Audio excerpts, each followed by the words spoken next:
But he's trying a different process to do better. And he showed up. I'm going to touch the judge tonight. Was founded in 2007 after 2 local young people died from heroin overdoses. Fast forward to today, what started as one small group in Macomb County has now grown into a nonprofit organization with more than 20 chapters across the state of Michigan. FAN recognized that a large number of people who have been touched by addiction were falling through the cracks, so they worked quickly to develop programs to help fill in those gaps. The goal? To not only improve the odds of long-term recovery, but also to assist a vastly underserved population. Really, the first principle in harm reduction is that legal and illegal drug use is a reality. It's happening. These individuals are going to continue to use drugs, whether we're here or whether we're not. So if we can offer them conduit, that access to these services, whether it's access to basic healthcare services with our street medicine team, whether it's access to medically assisted treatment, sometimes it's just a bottle of water or a new pair of socks or a new shirt to make you feel human. The Street Medicine Organization serves a community of injection drug users. We help provide them medical care that they may not seek out to get due to not being comfortable, or they may not want to get medical care, but we're there so they know that we can help them. We see a lot of wounds, we see chronic ulcers or acute ulcers from injection drug use. We also see abscesses that can require incise and drainage. We also just see the run-of-the-mill dental pain, ear pain, and things of that nature as well.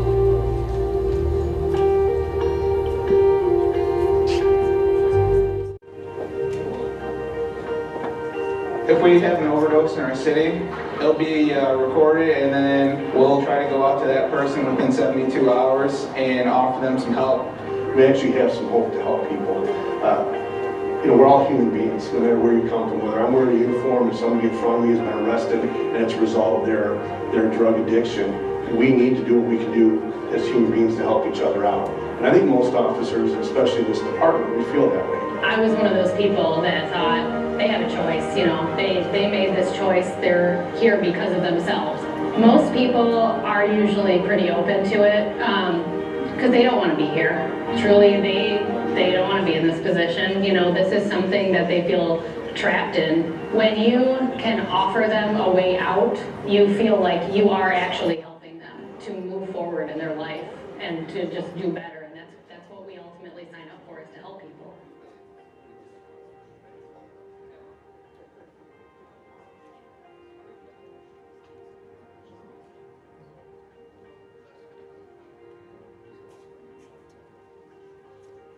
Redirect is a high-intensity case management program for individuals who have often committed low-level misdemeanor crimes. These individuals have often failed in traditional criminal justice settings, and so we try to keep them connected in their community by working in-home with them.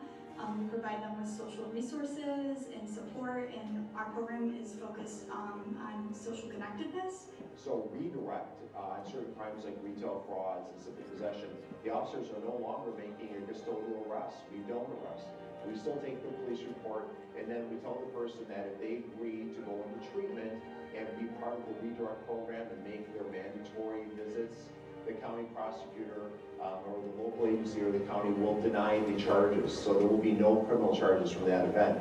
Areas that we focus on are housing, employment, income stability, credit and financial literacy, transportation and mobility, food and clothing stability, and our ultimate goal is harm reduction. We are not an abstinence-based program, but we do provide any recovery services that the individual feels is suited for their situation.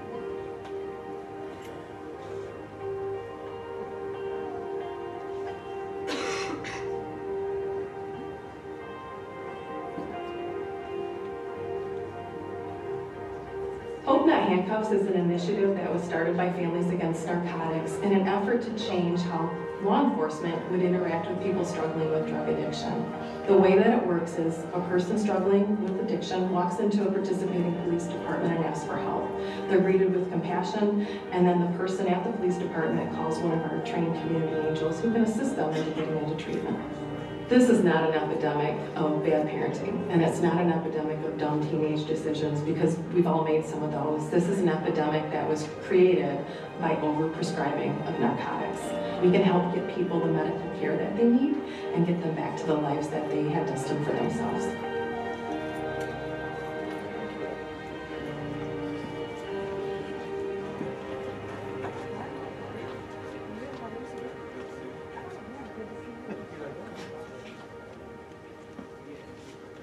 Peer recovery coach is somebody that has compassion, has a lived experience of their own. They help them remove the barriers and the challenges and help with relationships. The recovery coach is walking the recovery journey with each participant. We're making sure that they're not alone when they come out of treatment. The main goal I try to work with people often is just like, let's try to find something that you actually really do care about. Because if we can get that and make that a priority, it makes the day-to-day, there's some motivation, you know, the priority. It makes the day-to-day, there's some motivation, you know, there's something to live for. Being able to work with different people in different levels of recovery has truly just opened up, you know, new levels for my own recovery. And recovery is like an onion. Different layers will unfold, you know, and so it really helps me go back to the beginning and see where people are at, and it reminds me of, you know, my own journey, so.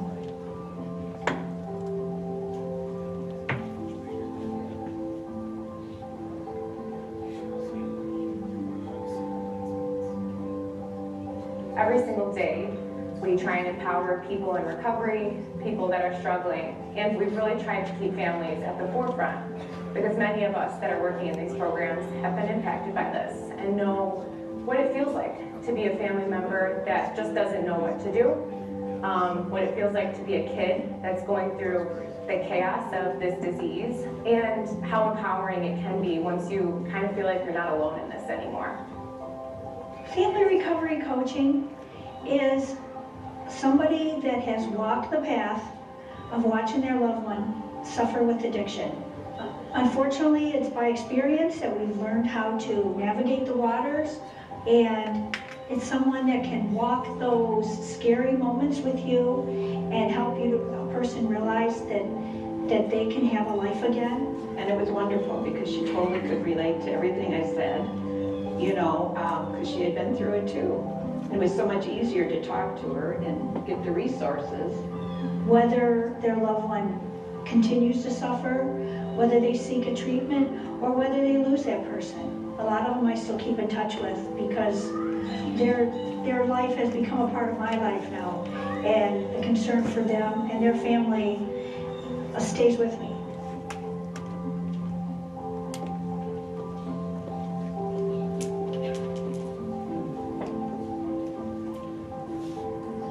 We have a program called Stronger Together, which was developed by Jacqueline Sanders, who took this program and created 12 lessons that are hard things that families may have to go through and hard conversations.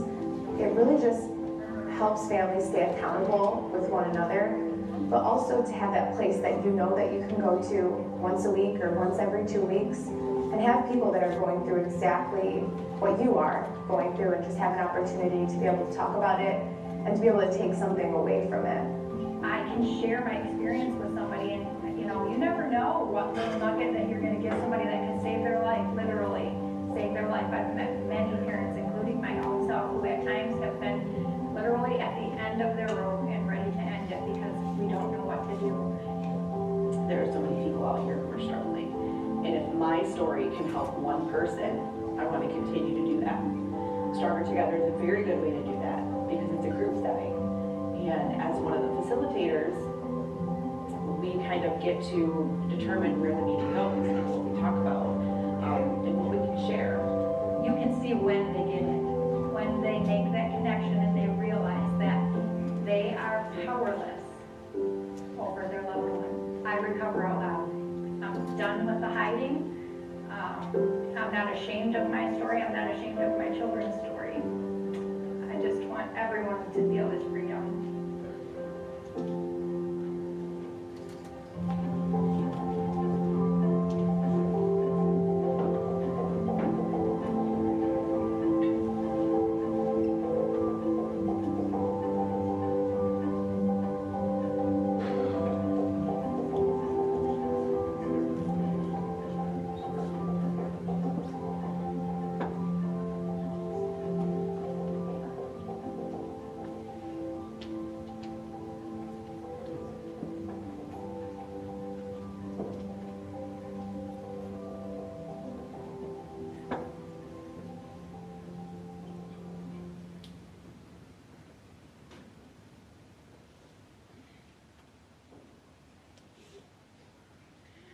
Welcome to the January 2023 Macomb County Fan Forum.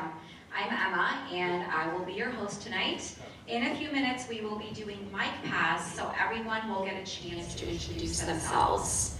Thank you so much for being here. I just want to mention that fan forums are really at the heart of what we do here at FAN, and this is how FAN actually started, with families affected by addiction coming together and being a source of support for one another. Tonight our topic is medication-assisted treatment. Before we get into our panel discussion or anything else, I just want to mention that here at FAN, we accept, encourage, and promote all pathways to recovery, including medication-assisted treatment. I want to acknowledge that medication-assisted treatment is a complete pathway in and of itself. It is effective, it is valid, and it works for countless people. I wanted to mention that because historically, MAT has been stigmatized, and we might even hear about that from some of our panel speakers tonight. Please make sure that you attend next month's forum on relationships. At the door, you should have received a packet of papers. This packet contains program information as well as our Yoga for Recovery flyer and our volunteer sign-up form. If you did not receive a packet, please raise your hand and one of us will come around and provide you with that packet.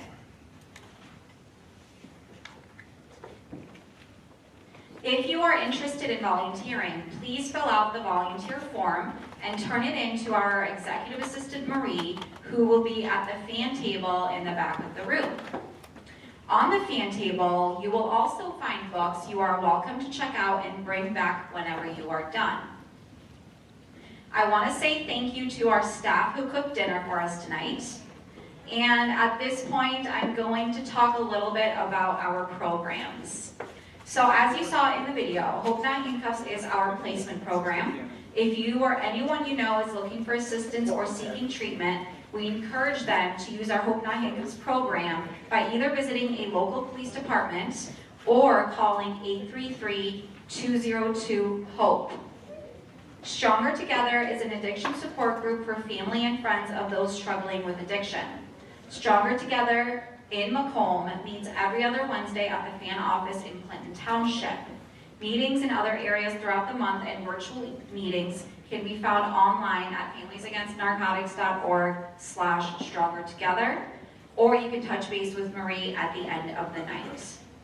We have a new grandparents group that meets every second and fourth Monday of each month. That's at 6:30 p.m. and it is on Zoom. Redirect is our addiction-related diversion program and a new initiative in collaboration between Families Against Narcotics, the Macomb County Special Prosecutor, local police departments, and other community stakeholders. Redirect is a non-coercive, intensive case management program that uses harm reduction and other best practices to help substance users change their lives.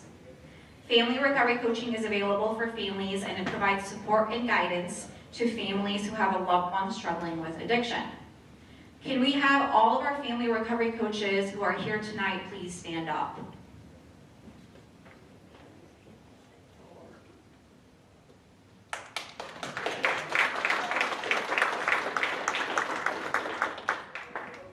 If you would like to speak with a family recovery coach, these are the FAN staff members you can speak with. Peer recovery coaching is also available for individuals who are struggling with substance use. Peer recovery coaching is also really at the heart of what we do at FAN. Can we please have all of our peer recovery coaches who are here stand up?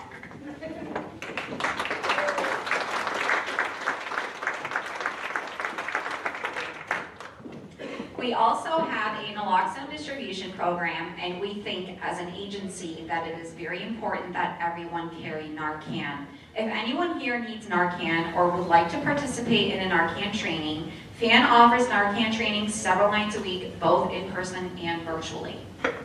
We also offer sober living scholarships to people coming out of treatment facilities who are interested in moving into sober living homes.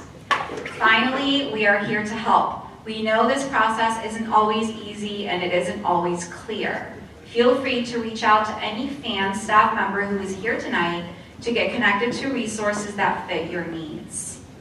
Is anyone here for the first time? We are happy to see new faces at our monthly meetings and encourage you to continue to connect with people in your network who might need the support and education. Please keep your hand raised so one of our staff members can come around and provide you with a welcome bag. I did that already. Sorry.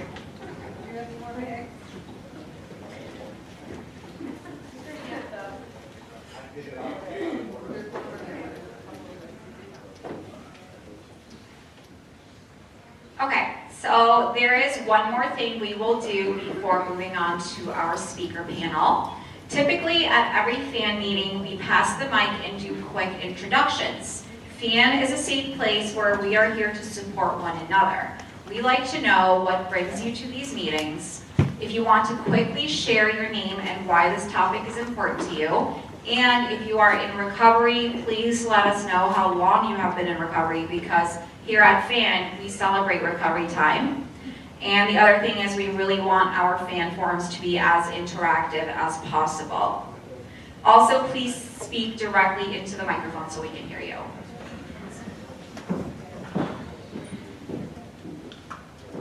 My name is Bradley Collins. I'm a recovery coach with FAN, and about 4.5 years long-term sobriety. And I'm here with a couple of guys that I coach, a colleague of mine from school is back here as well, ready to learn, and I'm blessed to be here, a blessed life, and I'm happy that you guys are here too.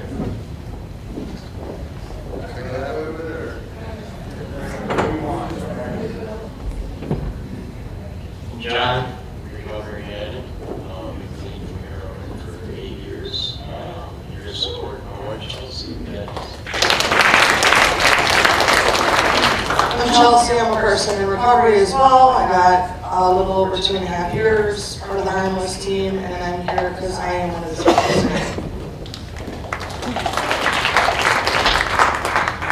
Hi, I'm Chelsea. That was cool.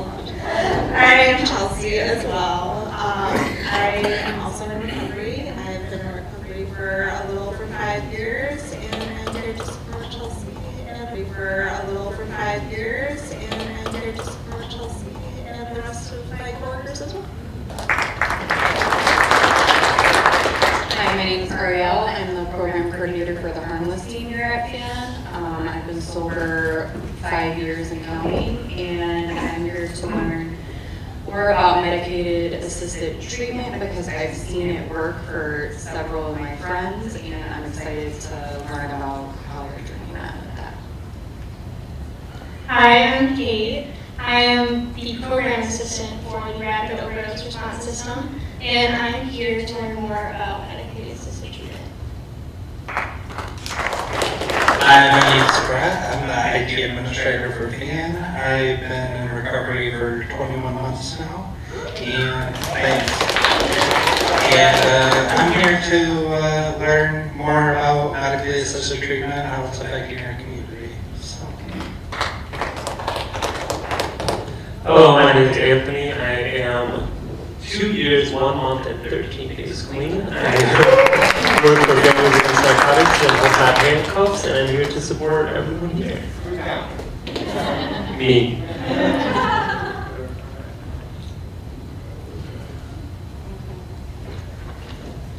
I am Ron, and I'm a person in recovery a little over 11 months now. Thank you, and I'm here to learn more about medical assisted recovery.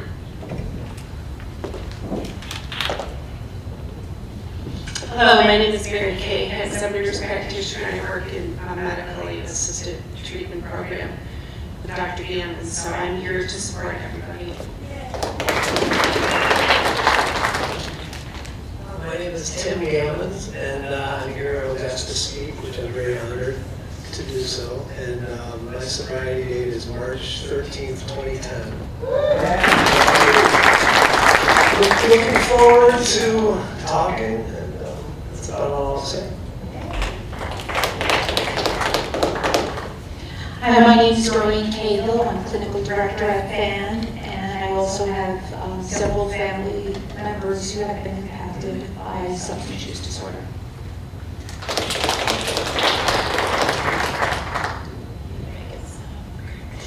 Hi, my name is January Macomb. I'm the Director of Operations at FAN. I'm happy to see all your faces this month.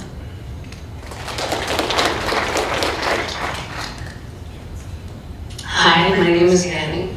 I'm here tonight because I've been battling this issue with the Michigan Department of Corrections for 2 years for my son.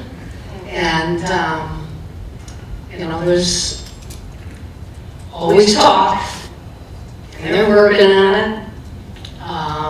My biggest problem is what they offer these guys is, and I get it, help when they're leaving. But what about when you're going in? And most of these guys are going in with substance abuse issues, and they're not getting any help. So that's why I am here today, to learn more about it. They're telling them it's coming in February. He's been there 2 years, and he's not got the help that he needs. So that's why I was excited about this topic tonight. I'm Alex. I've been in recovery since October 31st, 2012. I relapsed at 11 months and 2 weeks. And I'm here with my recovery coach because I am in the process of learning about the recovery coach skills and one day become one. My name is Roland. I got a day clean. I'm here with my career coach, and I'm on Suboxone, so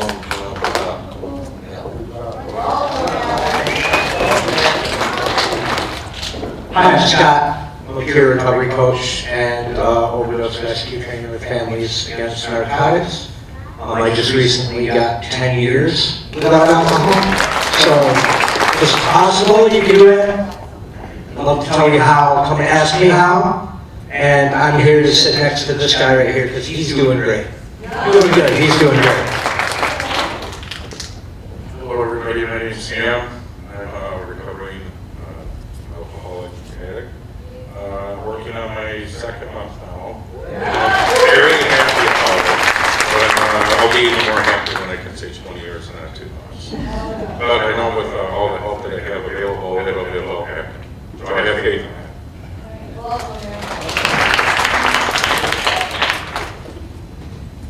Hi, my name's Jamie. I have almost 4 months clean. I have also been 9 years clean off of heroin due to the MAT program. It really helps me in life, and I see the good in me.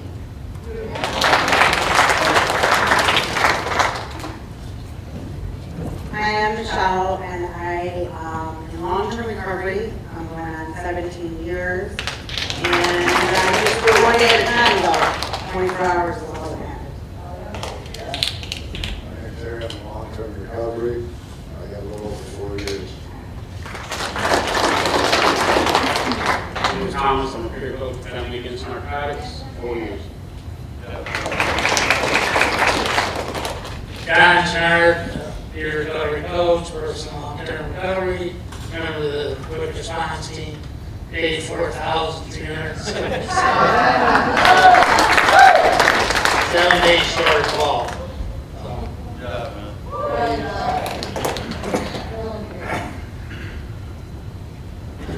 My name is Terry. I'm moving in on 5 months, but for me, it's for the rest of my life. My name is Chris. I'm a peer coach as well. Been in recovery since April 4th, 2011, and I'm here to learn about MET. And I'm here with a couple of my guys. Great to be here. Hi, I'm Zach. I've been sober for probably 11 days or so now. I was making calls all day and felt pretty hopeless, and pressed all of my hospital phone out of nowhere, and yeah, doing a lot better now. So thank you. My name's Tom Galster. 125 days clean now. All these peer recovery coaches mean the world to a lot of people. And to me personally, learning this process is just a wonderful experience. So, thank you. I'm John. I'm in recovery. On Thursday I'll have 3 months, and I'm just here to soak up some information. Hi, my name is Dara Cockrum, and I'm with Northwest Wayne Fan, and I'm here to learn, and I'm happy to see all your faces here as well.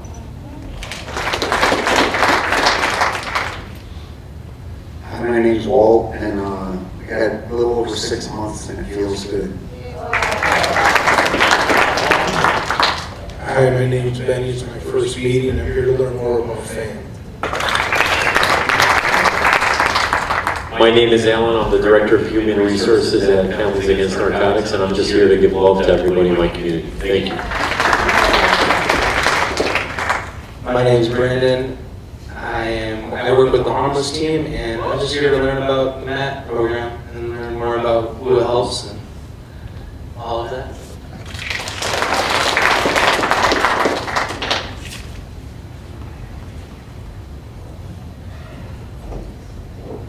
My name is Chase. I'm just here to support my beautiful girlfriend that's in recovery. My name is Jessica. Sorry, my voice is gone. My name is Jessica. I'm a peer recovery coach for FAN, and I will have 31 months in 2 days. I'm Jenna. I'm a peer recovery coach for FAN. I will have 4 years in May, and I'm just here to continue to learn about MAT and get involved with the community. I'm Britton. I'm a peer recovery coach at Sacred Heart at our MAT outpatient clinic, and I have 4 years of recovery. Thank you. Hi, my name is Frankie. I'm the peer coach supervisor for Families Against Narcotics, and I just celebrated 8 years.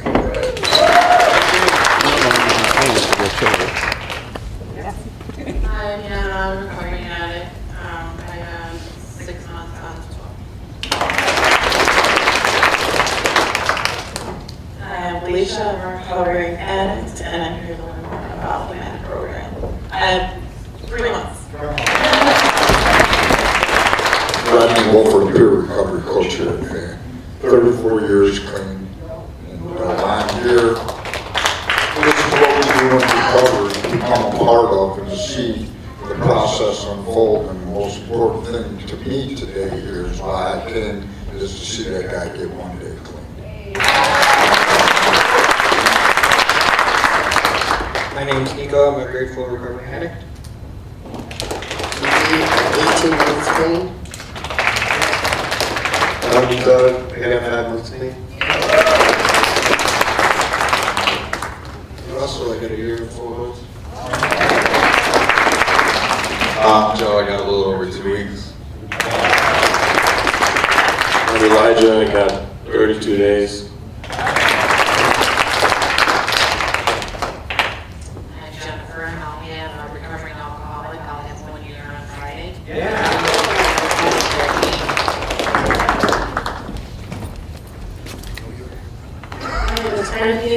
I have 6 months clean, January 13th. I'm a recovering alcoholic. And this is something I've been in the last 2 years, so I'm pretty proud of My name is Mike. I'm here to support my daughter and everybody else. Hi, my name is Anna, and I have a little over 13 months. Hi, Gina, Holly, University of Detroit Mercy, Master's in Addiction Counseling. Just want to say, support you guys and hope everything goes well. My name is Scott Scarberry. I'm a certified peer recovery coach, a full-time coach with Families Against Narcotics. I also work for Peer 360 Recovery Alliance, and I'm in the Thumb area and just wanted to come down here. And I just celebrated 4 years on January 3rd.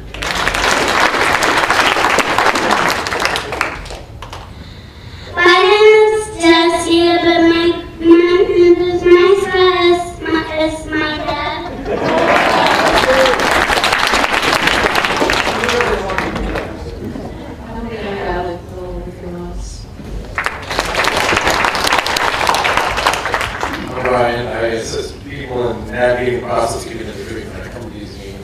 because it's amazing to me that we can find people that are in active addiction, newly in recovery, long-term recovery, and people that don't suffer from it, but have family members and people in the community coming together. It's amazing what we do when we leave these meetings. It's not just what happens while we're here.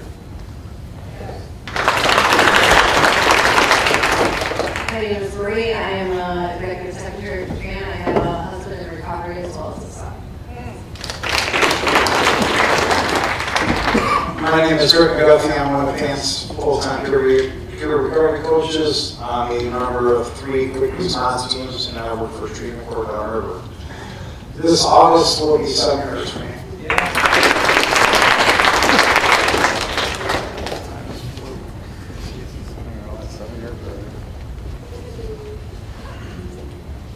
My name is Jessica. I'm a recovering heroin addict, and I have 2 months clean.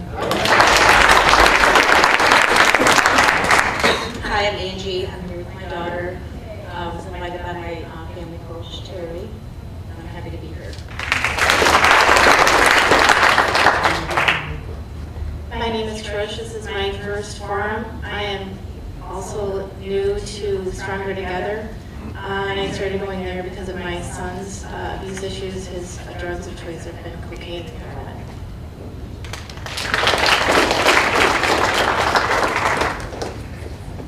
My name is Terry. I'm a family recovery coach and I work on GRT and I lead the grief support group. My name is Kathy. I'm part of the Hope Not Handcuffs team, and I'm here to support my.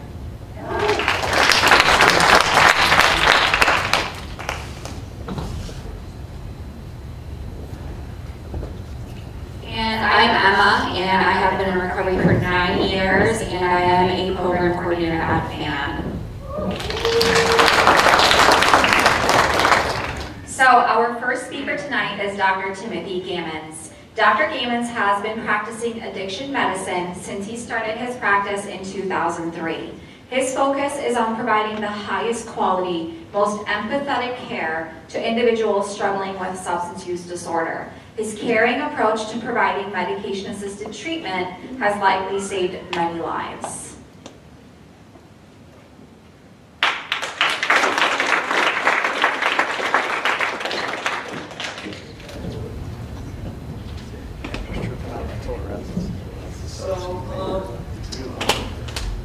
Thank you for all coming, and I'm really honored to be asked to talk.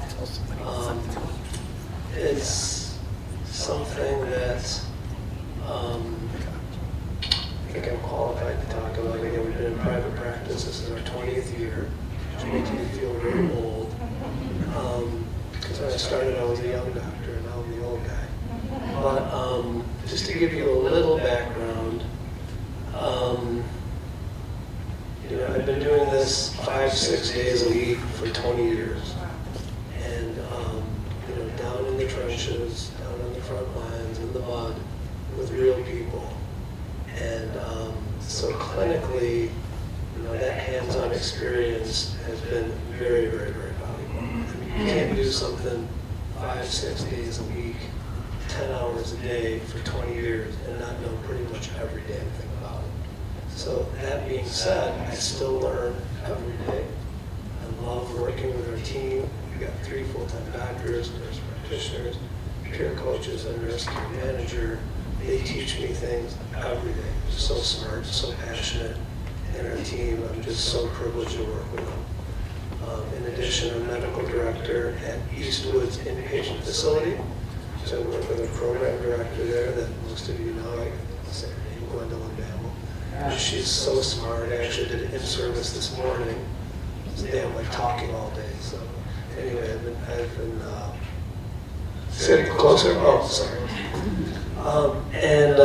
She's so smart, and every time I walk away from a conversation with Gwendolyn, I'm a smarter man because of it. So I know a lot, but still learning every day. And in addition to that, I'm board certified in family medicine, because we do general medicine as well.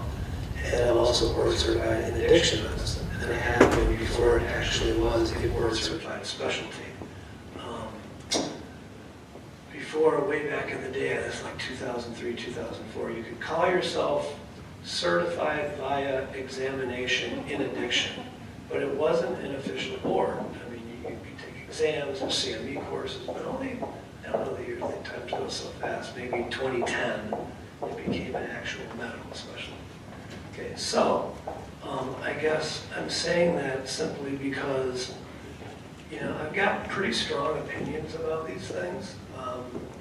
It's a fascinating topic. I mean, addiction, not to mention, I got my sobriety dates March 13th, 2010. So it's hard to believe that's going to be 13 years in a couple months. But, so I think that impacts both certain biases that I have because of my own personal journey, which may or may not be healthy, but they are in fact there. I'm sure they are. And in addition, I think it gives me a credibility maybe that I otherwise wouldn't have. So that's kind of an interesting nuance. But the whole field is so nuanced. I mean, there's so multi-layered and nuanced. I mean, addiction is a mental health issue. You know, there's like the word co-occurring is almost like, why even say it? Like, there's always mental health and psych issues. Usually those are in place prior to the substance. That's why the substance comes into place, to self-medicate. But then there's a genetic component where this self-medication that works really well early on, you know, takes a life of its own. And there's the nucleus accumbens and the ventral tegmental area, which is this dopamine reward system, which I'm not going to go into. Frankie asked me, do not go into that stuff, because it's kind of boring. Actually, it's not boring for me. But I'm happy to. But I guess where I'm going with this is, there's so much to it, and I'm not a big fan of quick answers that are convenient, but there's only one problem. They're not really good answers. They give you a very sort of incomplete view. So when Frankie said I got to keep this to 20 minutes, I said, oh my God, this is going to be really hard, because I just love this stuff so much, and I could talk about it all day. And I don't want to give you bad answers. You know, so many doctors and clinicians in this field give you answers that sound good, you know, 4 sentences or less, it sounds good. But there's only one problem. It's not stuff. It's true. Because again, there's so many layers and nuances to this. So I'm going to try to keep it really quick. I mean, I love talking about it. So if you have any questions, please ask. I'm more than happy to stay here all night. But we don't have to. But I will if you want me to. So anyway, I'm going to get started with sort of the talk in earnest. All right, so there's 3 medications. The word medication-assisted treatment is sort of just that. There's medications to assist treatment. And there's only 3 FDA-approved medications. And one is naltrexone, which is an opioid receptor antagonist. So what that means is it provides blockade at the mu opioid receptor. In other words, it puts a blanket over it, blocks it. Exogenous opioids cannot bind, but we also have endogenous enkephalins. These are endorphins, these things that bind at the mu opioid receptor. So those can't bind either. You know, there's a reason we have those receptors. It's not, you know, God didn't just put them there to get all screwed up by dope. You know, like they're there because we create endogenous endorphins, like enkephalins, and I'm not going to bore you with the science, but these provide a function. So what naltrexone does is it provides a complete blockade at the mu opioid receptor. So opioid can't bind, but other happy chemicals or internal or endogenous happy chemicals can't bind either.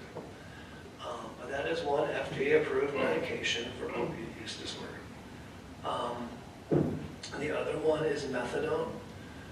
Methadone has been around, it's about as old as me. I believe FDA approved 1970, I believe is the year. And it really became FDA approved on opiate use disorders. It's a fascinating history, all back to the Civil War.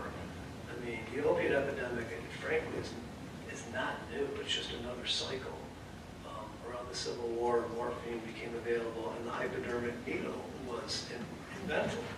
So that combination led to an opioid epidemic back in the 1800s. So Again, it's not a history lesson. When I told you I could talk all night, but I'm going to try to stay on track. But the point is, that was sort of another cycle of the epidemic after Vietnam. A lot of veterans came back addicted. So methadone, there was a law that was passed, and physicians were allowed to use opioids to treat opioid use disorder. That was quite controversial. It still was up for growth. But yeah, methadone is a full agonist opioid. So full agonist means it fully binds the mu-opioid receptor. It has a very long half-life. And it's got a lot of risk to it because it is a full agonist opioid. So therefore it's highly controlled, and it can only be dispensed for the use of opiate disorder, for that diagnosis. It can only be dispensed in OTP, so it's called opiate treatment program, otherwise known as a methadone clinic. So it is highly regulated, as it should be, because there's a lot of risk involved with that drug. I worked in methadone before buprenorphine hit the market when I was a resident. I had exposure to it. This is probably like 99, 2000. And then in the year 2000, something called the Data 2000 Act passed. And DATA is an acronym that stands for Drug Abuse Treatment Act. And buprenorphine was a, well, it's not a new drug. It's a partial agonist. So I'm going to use kind of, we're going to try to do this.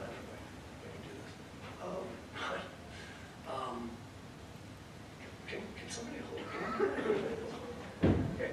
So what full agonists do is, if this, you have a ligand in the receptor, and as a result of the binding, ionic channels open and they create changes in the body. So this could be a blood pressure pill, this could be an opioid. So opioids, full agonist opioids, fully bind the receptor, and they create a cascade of events that is dose dependent, meaning the more you use it, the more effect that it creates. So that could be if you're treating pain, if you're on too low a dose, you still have pain, so if you still have pain, you give more of a dose. But it also can be misused, and if the levels go up, it creates a cascade of events that will create overdose. If it's used chronically, develop a tolerance, it stops working. The receptors sort of down-regulate, so you have to use more and more to achieve the same effect, and I don't believe in all of that. But that's what full agonist opioids do. Oh, thank you.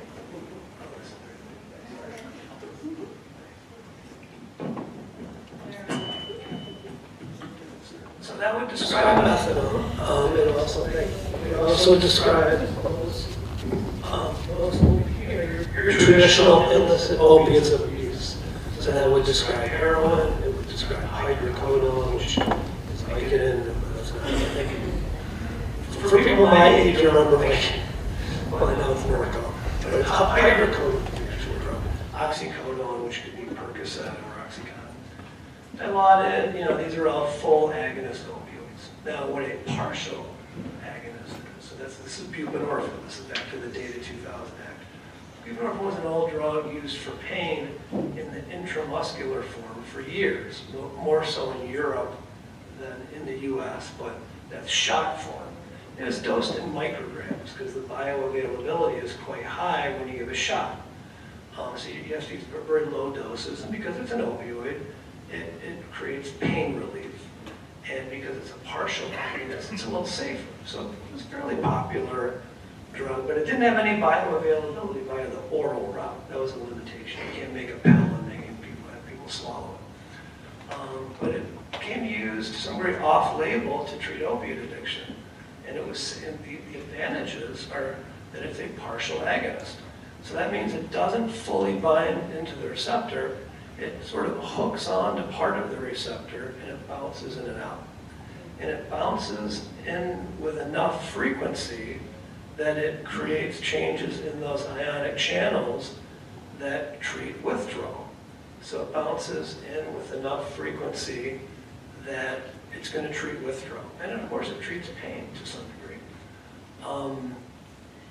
So that was the original use, intramuscular use for pain. The fact that it's a partial agonist, well, we'll just go to the sublingual route.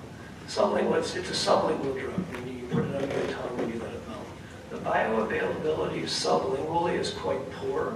That's why sort of the statistically average dose prescribed is 8 milligrams. So that's a huge dose, again, in compared to what would be dosed in the intramuscular form. It's dosed in micrograms, which would be like 100th of that. But you got to give this pretty big dose to allow it to reach a level in the bloodstream sublingually. So that was approved in the year 2000 for office-based use. So that was the dated 2000 Act. Now, you didn't have to go to an OTP for this. OTPs could offer it, but very few people historically have gone to OTPs because the advantage with it is it's got a better safety profile, so you can get it at a regular doctor's office. So back to the partial agonist thing. Because it's a partial agonist, again, it bounces in and out with enough frequency such that it treats withdrawal. It can even treat pain to some degree, and there is a formulation that's used for pain. But it doesn't fully bind, so you don't get the tolerance that occurs when you're using a full agonist opioid, like even methadone, but certainly short-acting opiates like heroin and hydrocodone and so forth. So you don't develop a tolerance. There's a ceiling effect where there's only so much frequency with which the drug can bounce into that receptor. So at a certain point, if you take more than you should, the receptors are saturated and there really isn't any risk of overdose. It's not dose dependent. So full agonist opioid, remember, the more you take, the more it works, all the way up until you overdose. So with buprenorphine, there's a ceiling effect. So it's relatively safe. It shouldn't produce euphoria in somebody who's opiate tolerant, although clinically, I will say I've heard thousands of times that early on, people feel a sense of high from it. One thing we see all the time is people mix it with what we call potentiates. Potentiates are drugs that potentiate the mood and mind altering effect. So, benzos are a classic thing to mix opiates with, not just buprenorphine, but certainly buprenorphine. Pentanoids, so that's going to be gabapentin and Lyrica, which is pregabalin. These are potentiates, so that can be used in combination with buprenorphine to misuse buprenorphine. Alcohol certainly too. But yeah, it's really quite safe. Again, you can't overdose, so that's a huge advantage. So the bottom line is this was in contrast to methadone. So they didn't decide it was necessary to regulate it the way methadone is regulated. That's why it's office-based. You can get a prescription, you can come back in a week or whatever, clinically is indicated, and it's got a better safety profile. So I think I covered that. I guess the other thing, again, back to some of the neuropharmacology, it's got a slow dissociation, so meaning it hooks on and it wants to stay there. And that's kind of another way of saying half-life. So it stays in the system about 36 hours. People miss a day or they're out. And they can usually hang in there on day 2 and most of day 3. And it seems like at the end of day 3, the bottom falls out and withdrawal's going to happen. And then it also has a high affinity for the receptor. So this is really important too, because again, even though it doesn't fully bind, when it bounces in there, it bounces in with what we call a very high affinity, meaning it really wants to be there. So it's going to compete and win with traditional opiates of abuse. So if you are using heroin, which is now fentanyl, or hydrocodone, or oxycodone, or methadone, and that traditional full agonist opioid is in that receptor, buprenorphine is going to enter. It's a competitive antagonist, so it will compete with that opiate that's in there, bump it out, and it's going to precipitate withdrawal. And that's really bad if somebody uses buprenorphine, 15 minutes after they use heroin. It also makes it complicated to some degree in terms of inpatient detoxes. Fentanyl, of course, is a very high potency opioid, and there's something called precipitated withdrawal. I think most people have heard of that now, and so that's kind of a different topic. But the nice thing about that is if you're on a, I guess, sustained dose. If your blood level is at a good level and you're compliant with taking the medication, it to some degree provides a blockade of the mu opioid receptor, so you're not really incentivized to use heroin on top of it. You know it's probably not going to do much for you. You can override it. People do that all the time. But at the end of the day, you're sort of disincentivized to use on top of it. You're going to spend a whole bunch of money and probably not feel too much. The really nice thing about Sublocade, which is buprenorphine in a subcutaneous form, it's a shot that stays in your system for 1 month, is you can't take it out. Once it's in the subcutaneous tissue, it's there for a month, whether you want it to be or not. And whether it's payday and you got a whole bunch of dough and you're stressed up and you want to use and you're not going to take your Suboxone that day because you want to go buy dough, again, we all know that happens all the time. But with Sublocade, the nice thing is you can't take it out of your body. So you have that kind of competitive antagonism, whether you want it or not. So it's a really nice product, so you can't take it out and trade it, you can't sell it. So, that's been a very valuable tool. So I guess the other thing I'll say is I hope there's questions. I can talk all day, so if there's not questions, then I'll keep going. But I guess the other thing, and we did a meeting with Frankie. Where is Frankie? Frankie left. Frankie left. Okay, well, she's been gone for like 15 minutes. Is she, it's great. And when you have this topic, so many people, like it's such an emotionally charged issue. It's just an amazing issue. Like it's like guns or like abortion. Like, you're either yes or no with it. Like it's very hard to convince people. It's just a very interesting topic. Yeah, I have one. Well, I want to finish one thing first. Sorry, but please hold it. Yeah, I want to say one thing and then go right back. Okay, so I guess what I was just thinking, because after our meeting, I know we talked, it was a great meeting, but the one thing I want to make very clear with this, and it's funny how God works. I mean, this topic came up recently in a few other situations, and buprenorphine in and of itself, it is neither good nor bad. It is an inanimate object. It is neither inherently good nor bad. It's like so many other things in life where it can be used as a force for good. It can be used as a force for bad. It can be used by somebody today as a force for bad because they're not ready to use it appropriately. But in a year or two, they may be in a different spot from a behavioral standpoint, and they choose to use it appropriate, and it then becomes a force for good. So I think it's really important to really kind of grasp that notion, because it can be a scapegoat for people. Like, it's the funniest thing. For the first couple months, patients come in, they're so happy, Dr. Galen, you saved my life, which isn't true. And it's the patient that just is making good decisions. They're usually engaged in some sort of behavioral component. It's nice to hear, and I always say thank you, but I always say, you're giving way more credit to me than I deserve.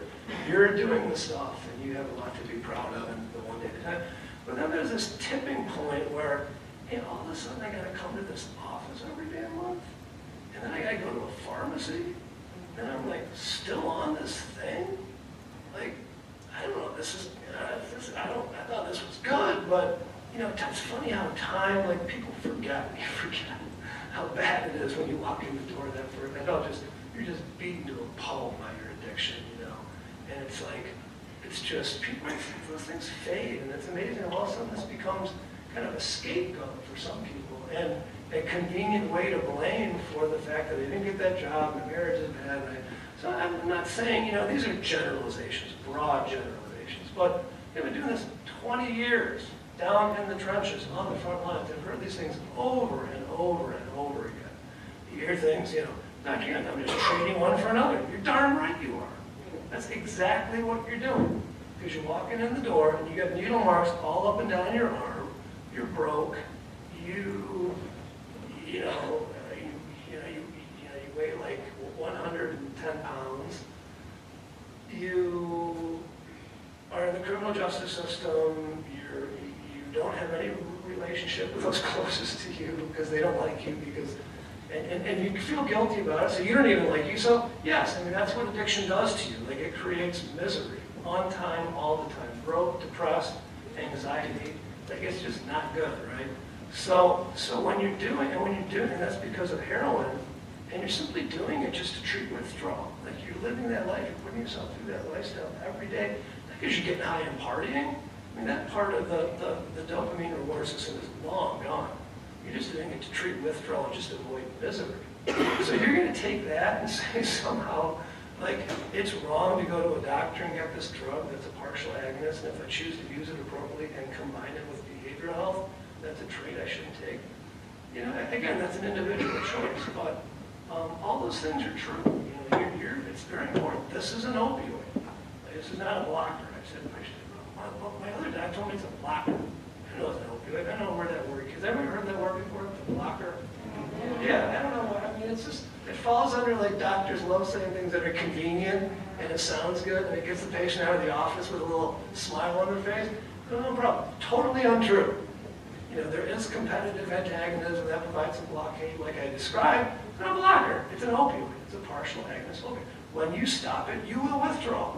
That's because it's an opioid. When you cross that threshold where you're opiate dependent and you no longer have that opioid, chronically used opioids in large quantities for long periods of time, and that part of your midbrain is different now. You know, you've crossed the threshold where when you stop an opioid, your happy chemicals are all over the map, like scrambled eggs.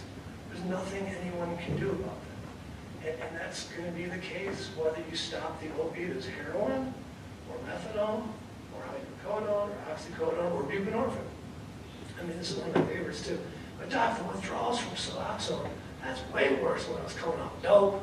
No, you just forget. Like, if it was so easy to come off dope, you would have came off dope, and then you never would have met me.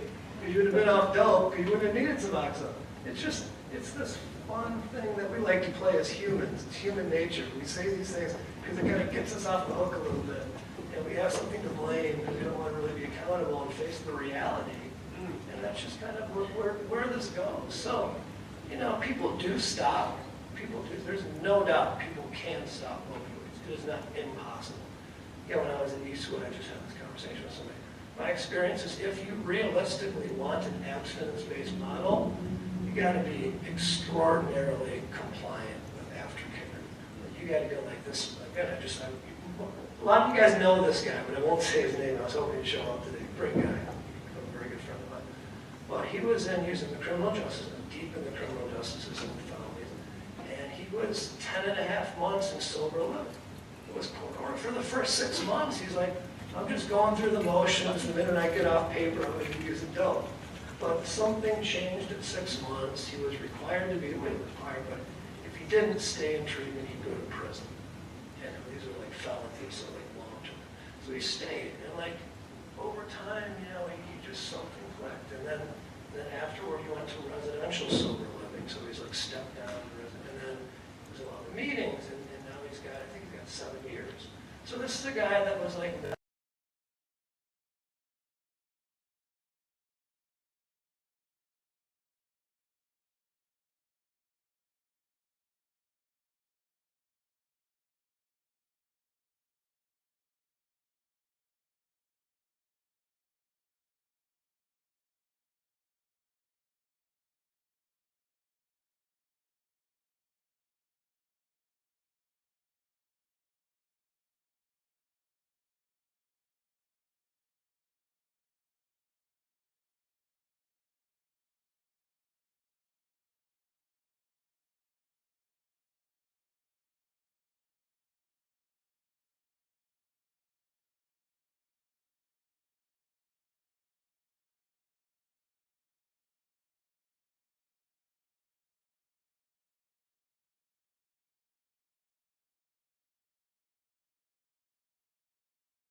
So and again, these things do happen. If anybody says they don't happen, they do happen. It doesn't have to happen to you. If you want to use methadone as a force for good, you can, absolutely. And then, do you want me to stop? No, Okay. I was just going to say, I know there's a couple other questions, but if we can save them until the end. I know, Thomas, you have a question. Chelsea, you have a question. Right. Okay, so I guess just I'll be very quick with this. The thing about naltrexone takes a very special patient because retention and treatment is very poor. Because you're providing blockade at that receptor. Most people, I just read something today because I was doing some CME, and it's a 10 to 20% compliance rate. Retention and treatment is poor because you don't feel good because the receptors are blocked, and it also blocks your endogenous opioids. So like serotonin doesn't bind. So it tends to make depression worse, which is already really bad when you're withdrawing. So people just really kind of don't come back for the shot. It's a very valid option for people that you know will be supremely compliant with aftercare. So we're talking like that scenario with residential sober living and just meetings. I mean, because those are things that will elevate mood. You know, doing the right thing. You heard, don't drink, go to meetings, do the next right thing. Why? You feel better about yourself when you do the next right thing. You know, you're doing what you're expected to do. So there's a natural sort of benefit to that seems to counteract the withdrawal. But again, most people fall short. But if it's a very unique patient that's going to be supremely compliant with those things and really wants an abstinence-based treatment, it's an outstanding option. But again, that patient will be the minority of patients. And then with buprenorphine, I mean, I think there's a reason that I devoted my career to it. I didn't devote my career to opening methadone clinics. I could have.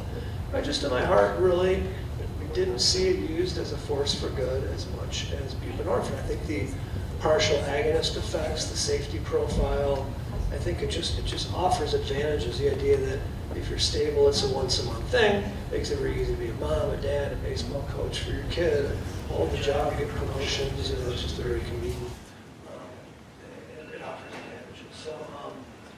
So I guess did that help a little bit? Yeah, very much. Thank you. All right. So yes, I'll stop if you want. And again, I'm happy to stay all night if you want to ask more questions.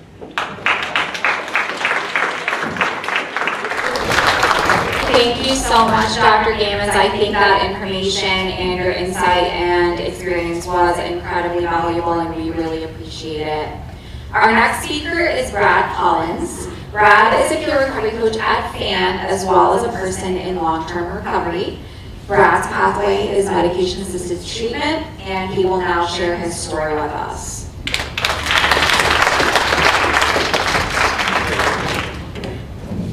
Maybe after the doctor. Anyways, yeah, my name is Bradley Collins, and I'm a recovery coach for FAN.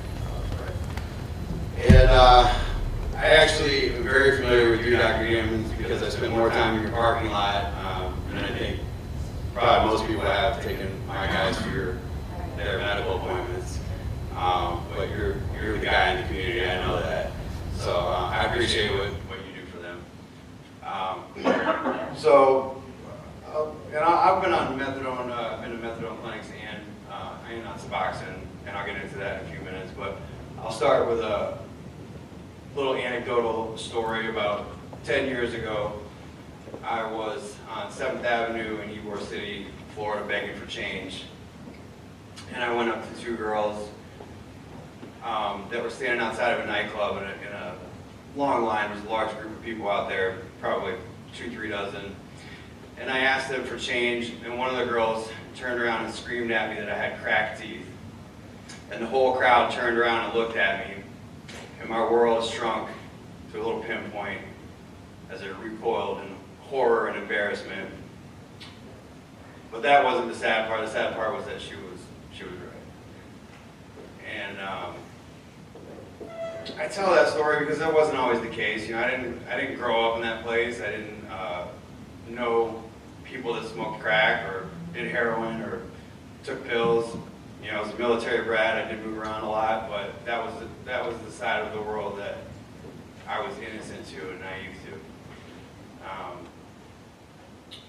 So I'll give you a little bit of history. As I mentioned, I was a military brat. I ended up going into the military myself later. But when I was 16, I was sitting in my computer class in high school, sophomore year, and I had just taken my first Vicodins ever. And I sat there with my fingers on the home keys, and I just stared at the screen, and I remember thinking to myself, man, this is how everybody's supposed to feel. This is how you're supposed to live. I thought I'd figured out some secret, you know, some lost ancient knowledge that, you know, I was gonna be the guy that figured it out. And then I shared it with all my friends, and they shared it with their friends, and before you knew it, most of my senior class, fast forward a few years, was taking pills. So that was my introduction to opioids. I managed to get it together enough to graduate high school, and then I basically walked off the stage into the Army, and I spent 3 years jumping out of airplanes and helicopters and doing cool stuff. But unfortunately, I got hurt on active duty. And then when I came back, something had changed in the drug world, and I had done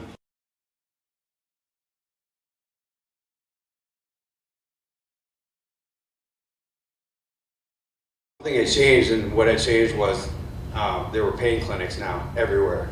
And so the early 2000s was sort of the golden age for pain management clinics. And I don't know how it was up here, but in Tampa, Florida, it was just, it exploded everywhere. I mean, I remember one intersection, there was 3 gas stations and in some other business, they closed them all down. On one intersection, each corner, there was a brand new pain clinic. And so, you know, I'm dating myself here a little bit, but back in those days, there was no database, there was no national information to cross-check who was doing what. And so, just to give you guys some perspective, this is from one doctor now, and I went to many, but you know, I don't want to incriminate myself too much. So, I got 240 30 milligram Roxys, 60, 80 milligram Oxycontins, 92 milligram Xanax bars, 120 Somas, I don't remember the milligram, and 120 Percocets 10-325s. One doctor. And then I was buying other people's scripts and selling them. I had a 4-bedroom house on the water in Tampa.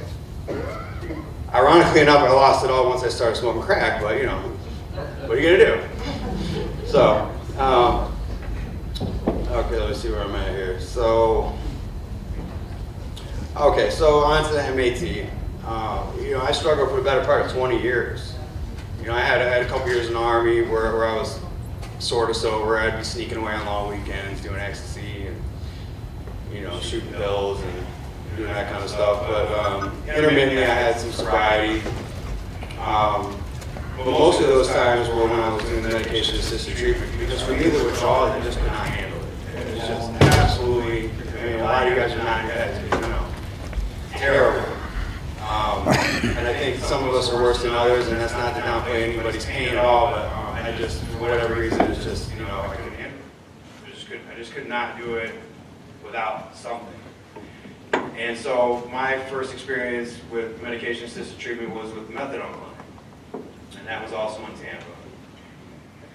But, you know, this is still right in that same time frame, and the pain clinics are just everywhere. And we actually had a guy who was a pharmacist or a pharmacist assistant. He would wait outside of the methadone clinic to see who came in late and missed their dose. And he'd be sitting there with the wafers, little orange wafers, methadone wafers. Ready?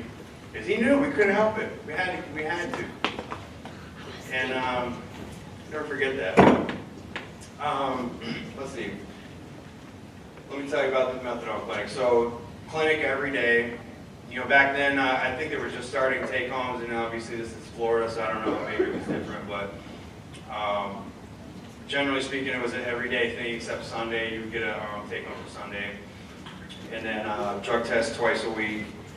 I'd have to call in on a number, and if my color came up, I still remember my color was hazel, and if they said my color, then I had to go and wait and give a urine sample, and it's a little embarrassing. I'm like one of those guys like pee shy, so I would be there for like hours drinking water because I can't pee in front of somebody. It was super embarrassing. Took all my time up, missed work.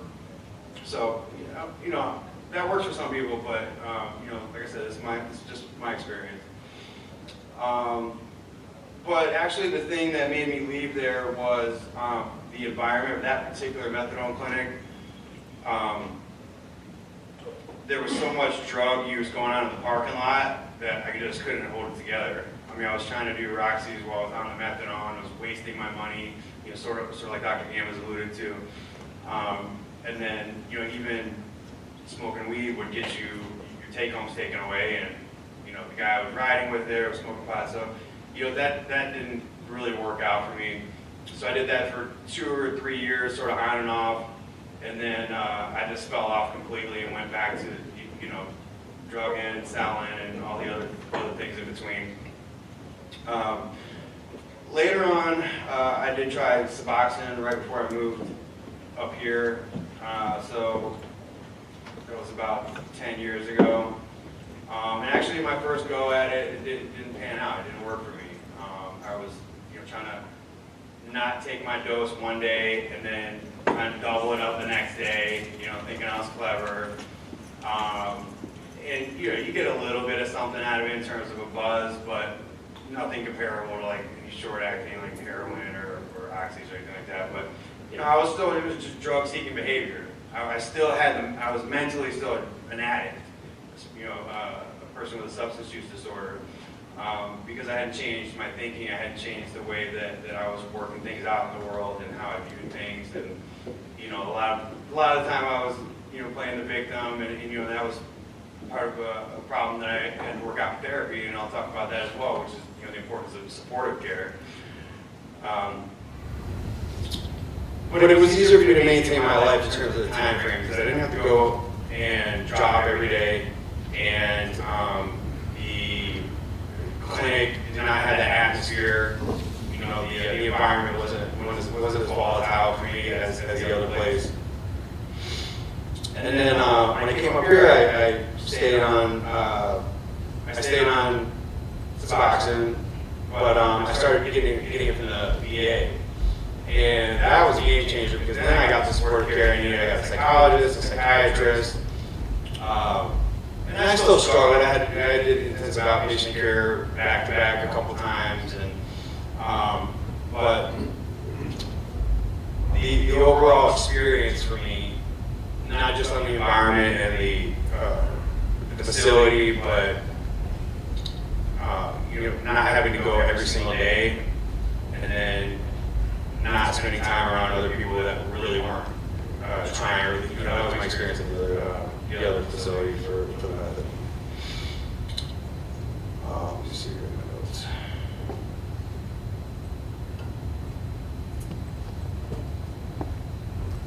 Alright, so the path that worked for me, naloxone is in the Suboxone, which is an antagonist, which, you know, Dr. Gammons already explained, and that would block, essentially not block, sorry, prevent me from getting high off the other stuff. I mean, I'd be wasting my money at that point, because it was just not getting the job done.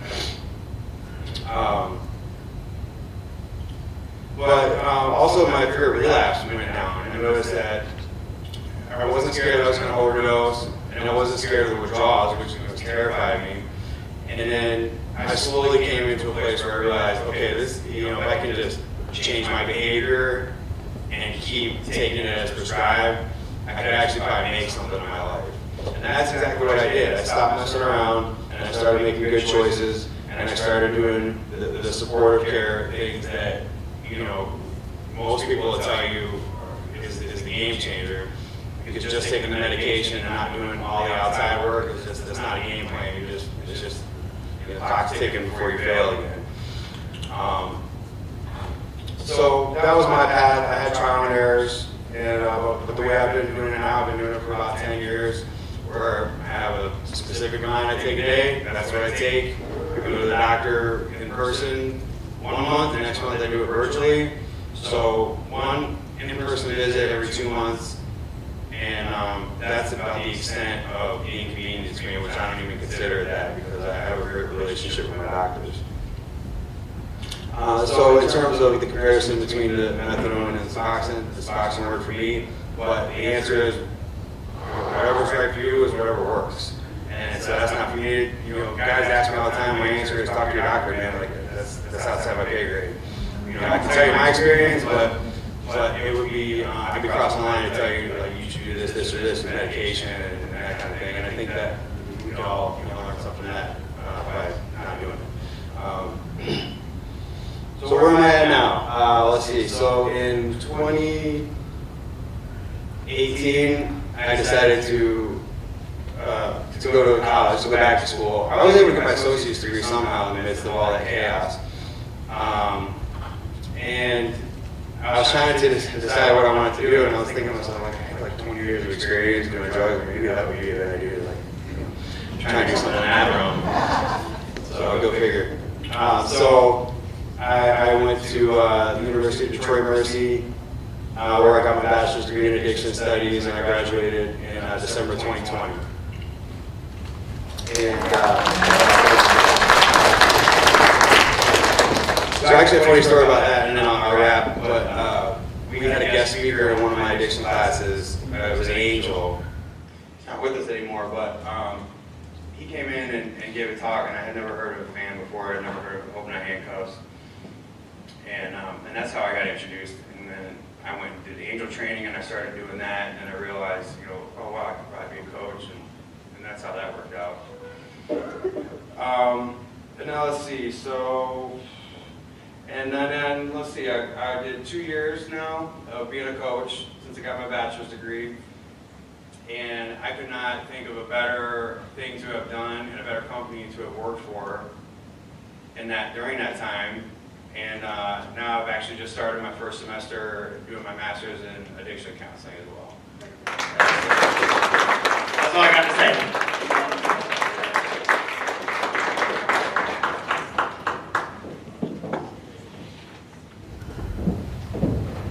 Thank you so much to Brad. Our next speaker is Chelsea Geddes. Chelsea is a program coordinator at FAN as well as a person in recovery. Chelsea's pathway is also medication-assisted treatment. She will now share her story.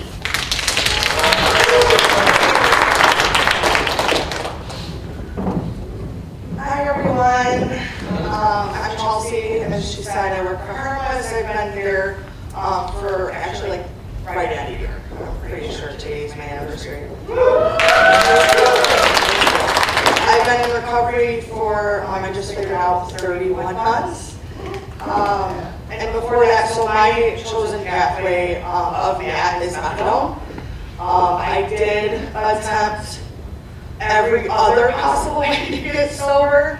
I'm that guy that was in and out of jail, never got me clean, you know, kicking on the floor in a holding cell never worked for me. I tried all of the, you know, doing it at home ways. You know, we all convince ourselves we can do that too. That never worked for me.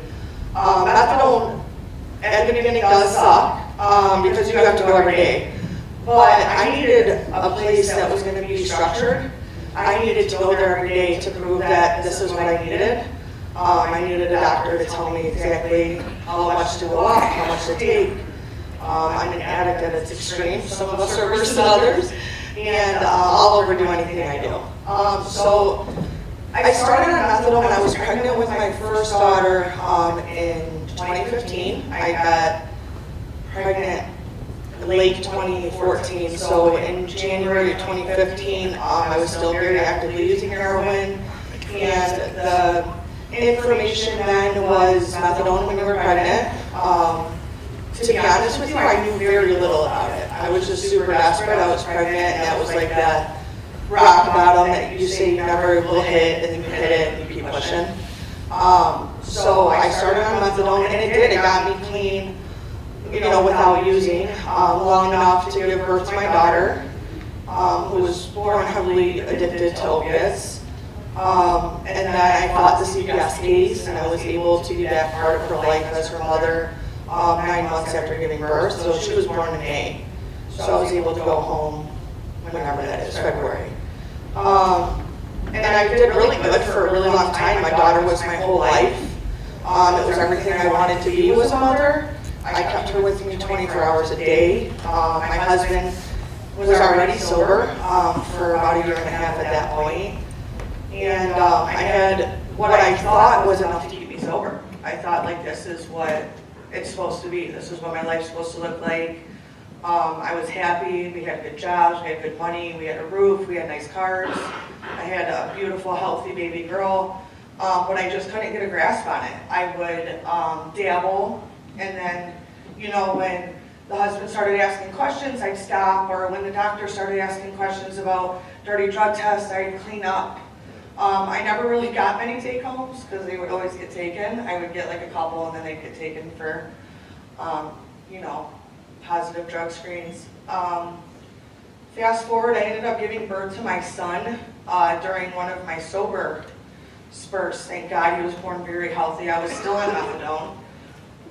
Went through an issue with CPS with that, and if I'm being all the way honest, that just kind of was that excuse I was looking for to just go extremely hard. My husband somehow stayed by me through a lot of years of relapse and crazy stories that we won't get into today because he's sitting in the front row.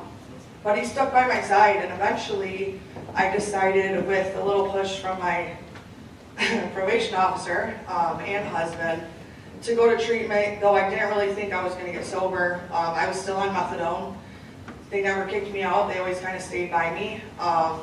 And throughout this time, one of the things about the methadone clinic that at first I took for granted, I didn't pay attention to, like many other things in my life, I kind of blew off. But one of the things with the methadone clinic is it's mandatory counseling one-on-one, and it's mandatory group counseling. Again, I would go to groups and fall asleep, you know.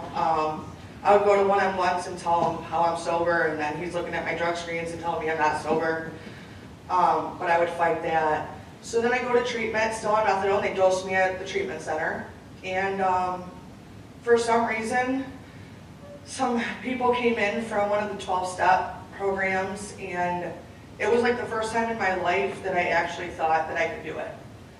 And I still didn't know if it was possible, but it was like enough to put it in my mind that maybe somebody came in with a story that I thought sounded worse than mine, which was rare. I didn't hear too many of those. And it was just enough to kind of plant that in my mind. So the day I left rehab, when that moment hit where I'm plotting, right?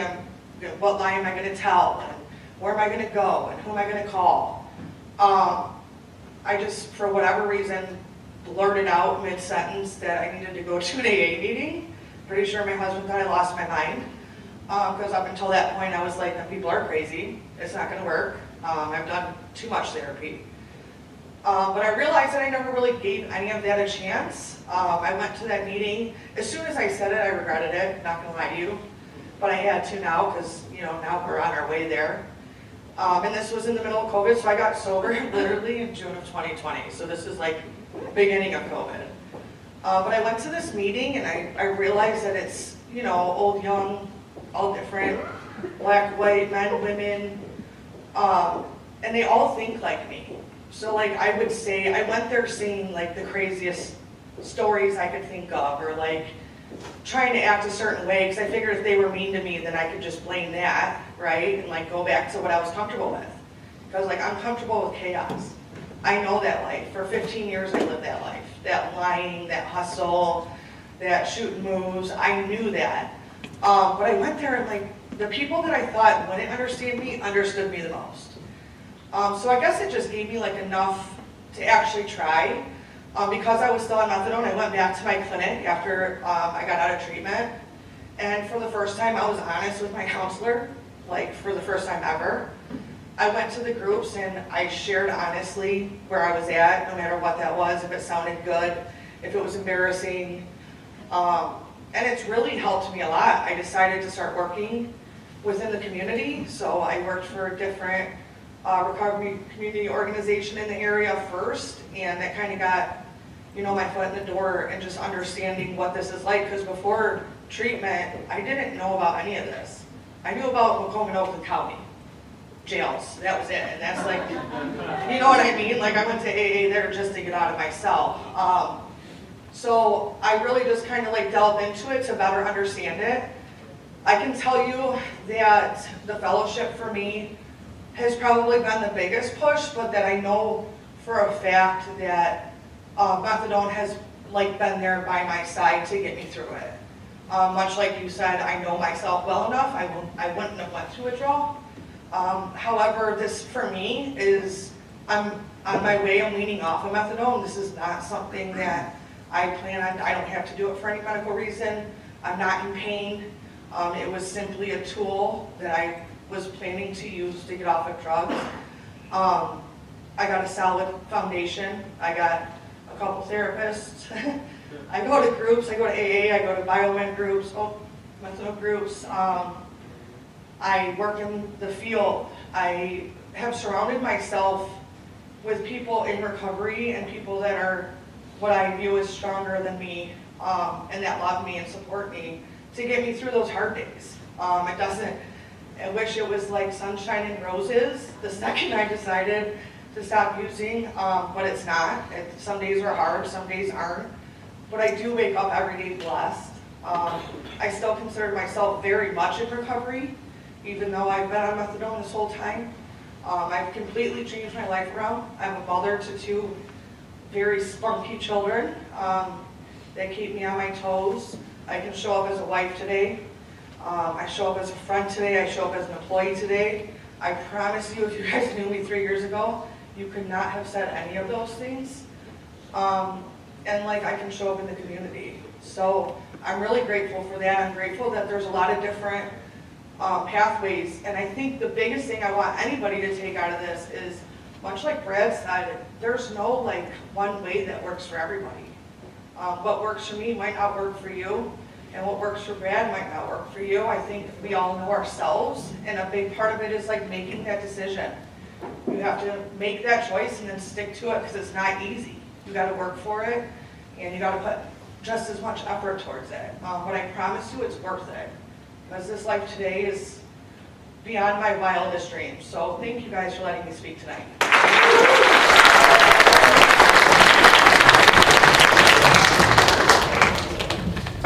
Thank you so much to Chelsea. So we have a couple of minutes, so I think we can do just a few questions for any of our speakers.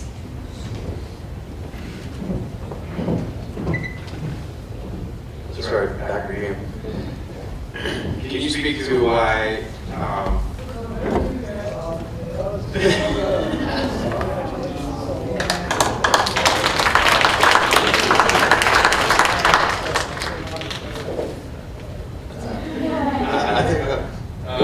can you speak to why substance use disorder is in the diagnostic statistics manual number 5 as a mental health disorder?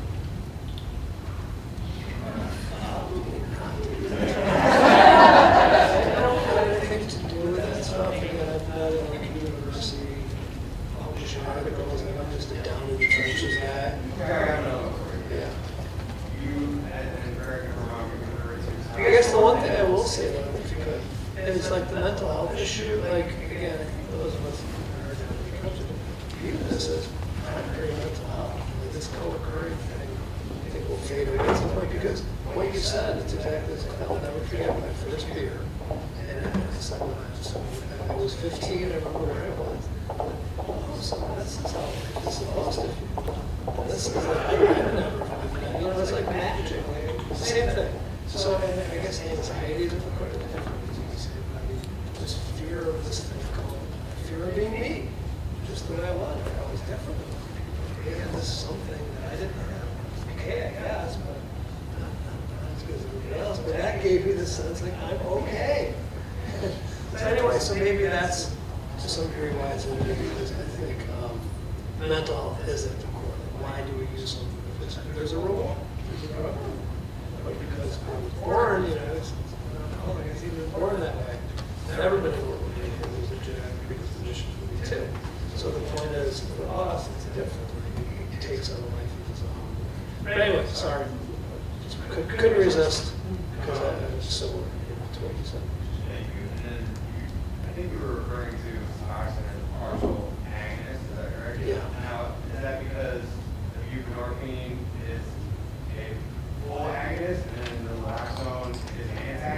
that's a great question. You're grouping them all into one standing part. No, Mary Kay and I got a little pretty jungle except but I got together lectures over the years and tons of them. And I had pharmacists tell me, oh no, the reason you can't use on top of Suboxone, that's called the combination brand. And there's SAMHSA as well, that's another brand. It's a 4-to-1 ratio of buprenorphine to naloxone. It's a very deliberate ratio. And naloxone has no, well, actually not none, but it's been measured, very low bioavailability via the sublingual route. It's like a fraction of a nanogram per cc in the serum. So it is not absorbed. It doesn't provide any blockade effect when you use buprenorphine under your tongue normally. It's the nature of the molecule of buprenorphine. It's called competitive antagonism. So it hooks on, think slow dissociation. So it dissociates slowly over like a 36-hour period, but high affinity. So when it flops in, it displaces. It's called competitive antagonism because it competes and wins with other traditional full agonist opioids. So it's great. I wouldn't correct anybody that thinks the naloxone is going to prevent it from using because, hey, if it works, it works. If it ain't broke, let's not fix it. But the reality is naloxone is in there because if you're a parenteral drug user, an injection drug user, you're going to let this thing melt under your tongue. You're going to say, hey, it melts under my tongue pretty quick. I bet if I crushed it up, melted it in some water, it would melt pretty quick too. You're right. And then I bet it would feel different if I injected it because I aspirated into hyperdrive. You injected it, it would probably be different than if I let it melt under my tongue. You'd be right there too. So there have been deaths with the mono product. That's usually on some attacks what we call the mono product. Yeah, because there's no naloxone. There's very few deaths, to be honest, because of that sealing effect. But the one reported that people talk about is from Europe, where the mono product is much more common. It was mixed with alprazolam, which is Xanax, both via the parenteral route, so they injected it. There's no overdose death by mixing Xanax. But that's because it was the mono product. So this naloxone at the 4-to-1 ratio, no bioavailability when you use it appropriately. But if you decide to be smart and you crush up, add water, aspirate, inject it, then the naloxone becomes the active ingredient and it blocks the receptors so you can't get higher. Correct. Yeah.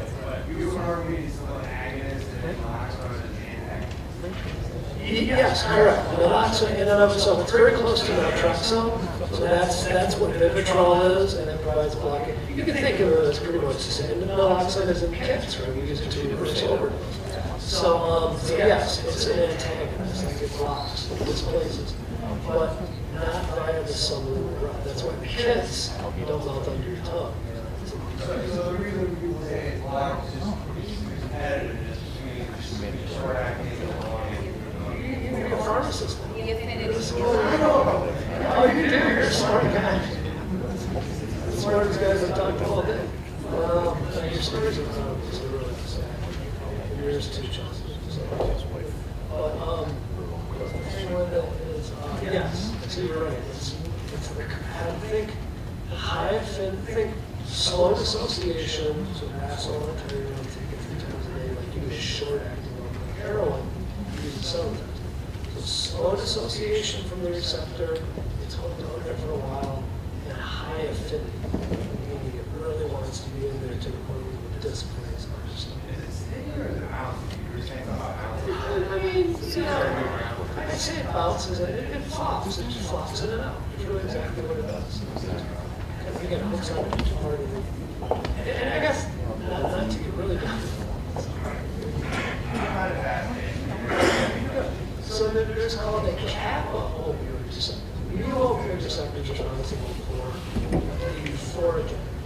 But the kappa receptor is responsible for dysphorogenic effects. So in other words, if you bind the kappa receptor, there have been really good data to show that in clinical trials with certain pain medication, but it reduces depression, dysthymia, people get depressed. And that's the kappa opioid receptor. So buprenorphine also antagonizes blocks that kappa receptor. So the mu opioid receptor is the high one. Kappa is gets you into a dysthymic, dysphoric state. So the fact that buprenorphine blocks that probably contributes to the idea that I've heard just tens of thousands of times. And it gives me energy. It doesn't get me high, but it just seems to give me energy, and like I only get it because there's just a problem. Almost I actually should say, God, this is my antidepressant. It's much better than my antidepressant. So there may be some. But I thought that was worth noting because, yes, it does provide this kappa receptor that may contribute to chlorine. Can we get a round of applause for all of us?